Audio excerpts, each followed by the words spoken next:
Good morning and welcome to row 1 and episode 2 after our introduction of the granny square. Now yesterday I said that I was going to practice with this. I did not do any practicing. That way we can do it all brand new. That way I am surprised as you are because I've never seen this kind of skein in this particular color.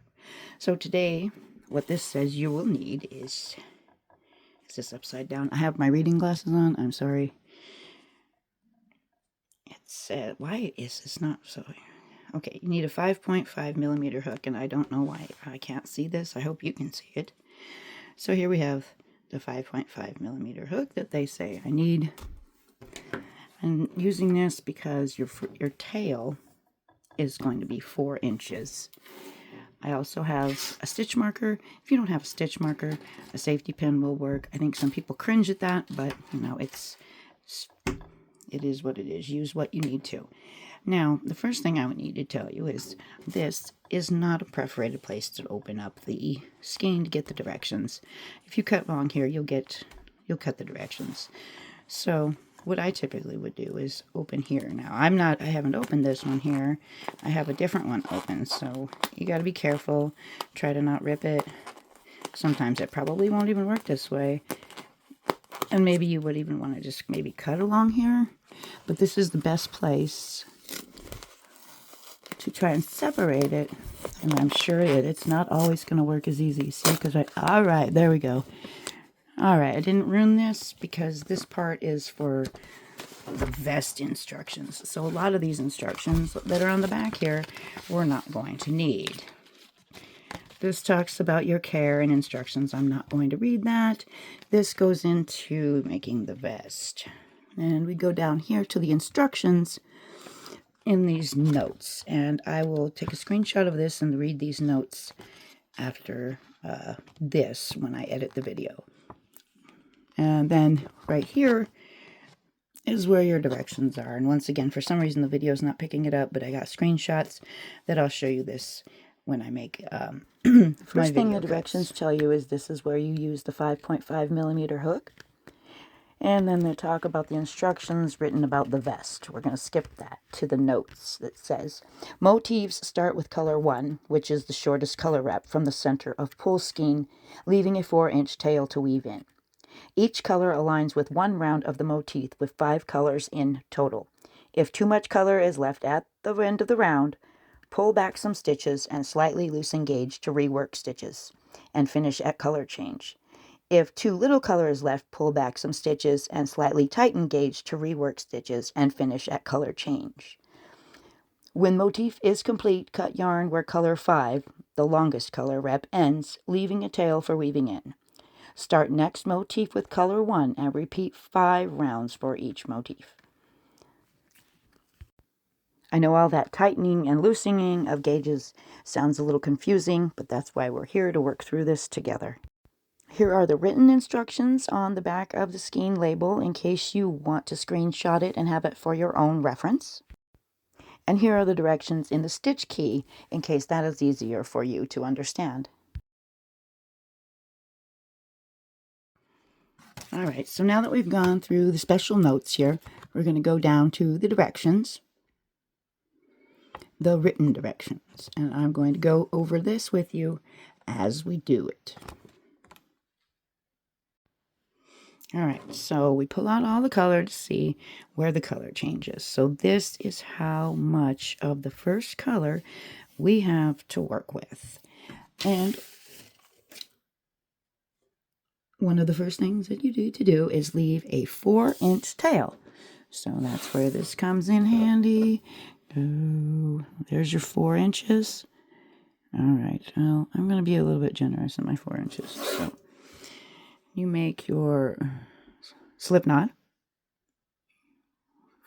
twist it over like that, fold it over the top of that so that you have like this little loop, right?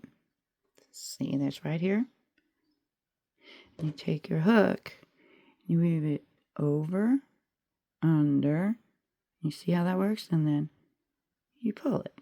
So there you go. There's your 4-inch tail and your slip knot. So I hold this down here, secure it a little tighter. Now I have to remember with this, my tension, I'm usually like to be really tight with my tension, so I have to be mindful to be a little bit looser with the tension. Now the first thing we need to do is chain 4. So here's 1, 2, 3, and 4. And this is where I take my stitch marker, slide it on there, and you're going to loop this around. So hold this yarn back here, hold it like this, and go into the first stitch, yarn over, pull up a loop there, pull that same loop over into the next one so that you have a circle like this. All right, so now that is your first step. Now after you've made your loop circle like this, the next step is to chain 6.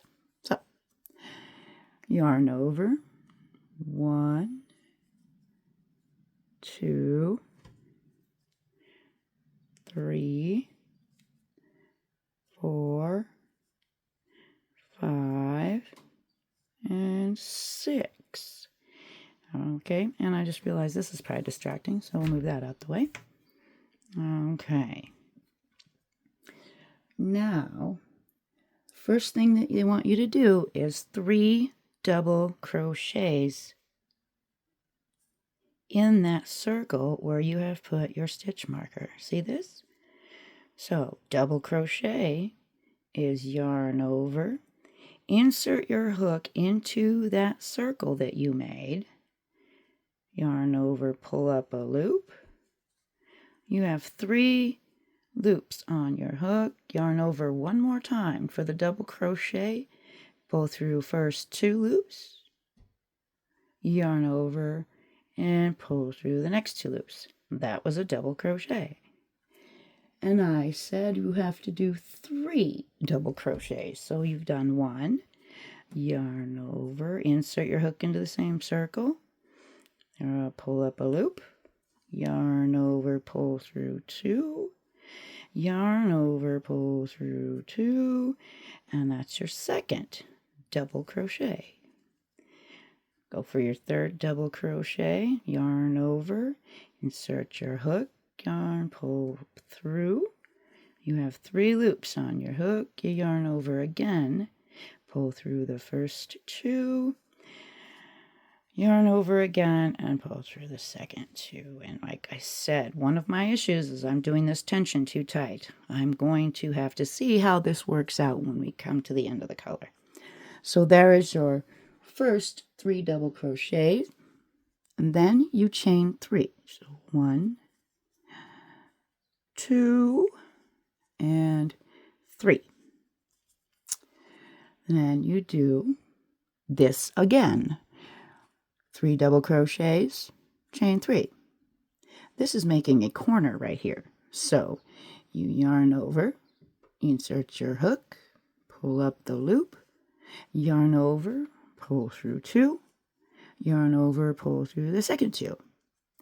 That is your 1, 2, 3. That is your 4th double crochet. But the first in this set of 3. So you need to do 2 more. Yarn over, insert your hook, pull up the loop, yarn over, pull through 2, yarn over, pull through the second 2. 1 more double crochet, yarn over, insert your hook, pull up the loop, yarn over, pull through the first 2, yarn over, pull through the second 2. Now to complete this pattern, you do 3, chain 3. Chain 1 and 2 and 3. And that, you finished that part. The chain, 3 double crochet, chain 3, 3 double crochet, chain 3.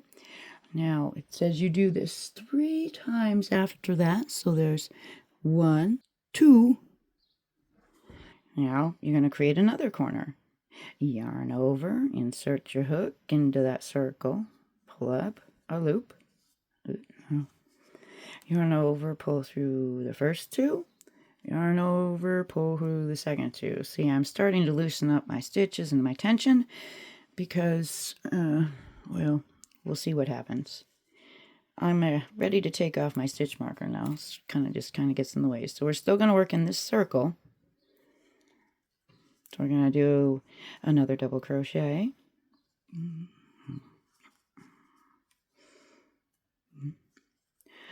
over and pull through the two. That's two. Yarn over, insert your hook, pull up a loop, yarn over, pull through the first two, yarn over, pull through the second two, and to complete that set, chain 3.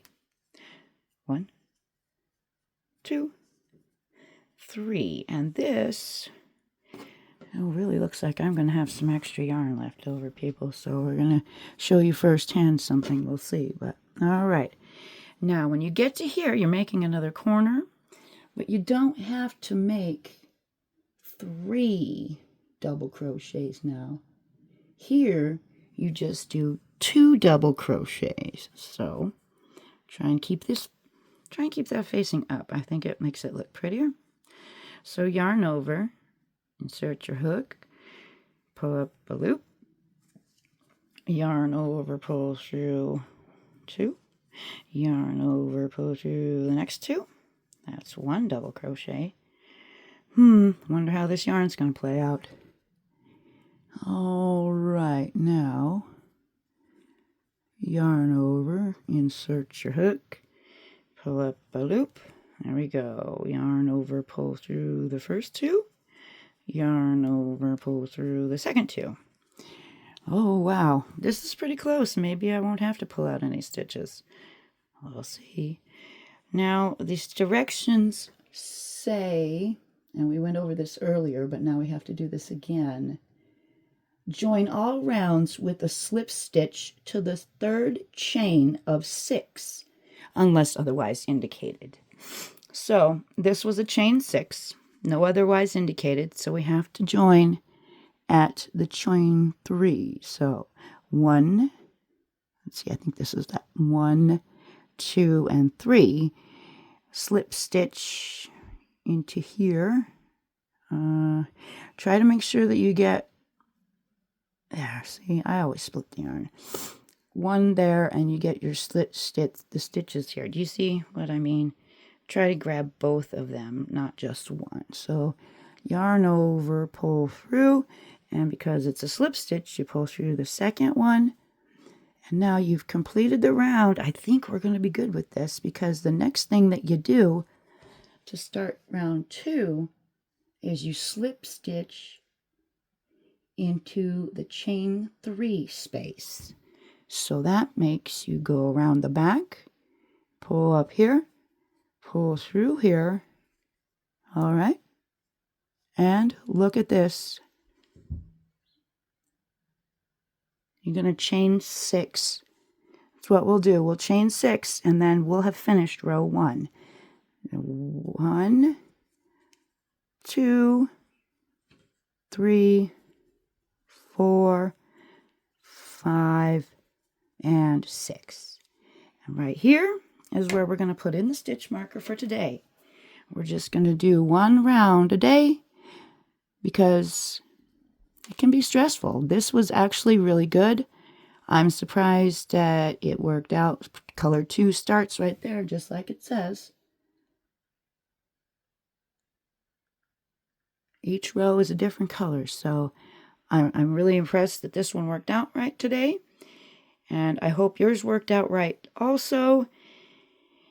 If not, go back in the video and see if you can loosen up some tension. Because in this pinch, I actually got this one right. I think going forward with one of the next rows, we might have a color matching up issue. But we'll see what happens. But for today, row 1 is in the books. The color change is right. I'm pretty excited about this. I hope it worked out for you too. And we'll come back tomorrow for row 2. Thank you for joining me. Have a wonderful Sunday, and I'm pretty stoked this color matched up because I've had some issues. So if you are having issues, don't stress because it's probably not you. These skeins of yarn are not consistent. If you watched my long version of the intro yesterday, I showed you how the colors are not consistent by skein or anything. So we got lucky today, and so we've got row 1, the little center part of our granny square, ready to go. Color 2 has started without issue. Pretty excited. I hope you have a wonderful day. I don't think I forgot anything. I have to go back and cover the verbal directions in the beginning. So have a wonderful day, you all. Bye-bye.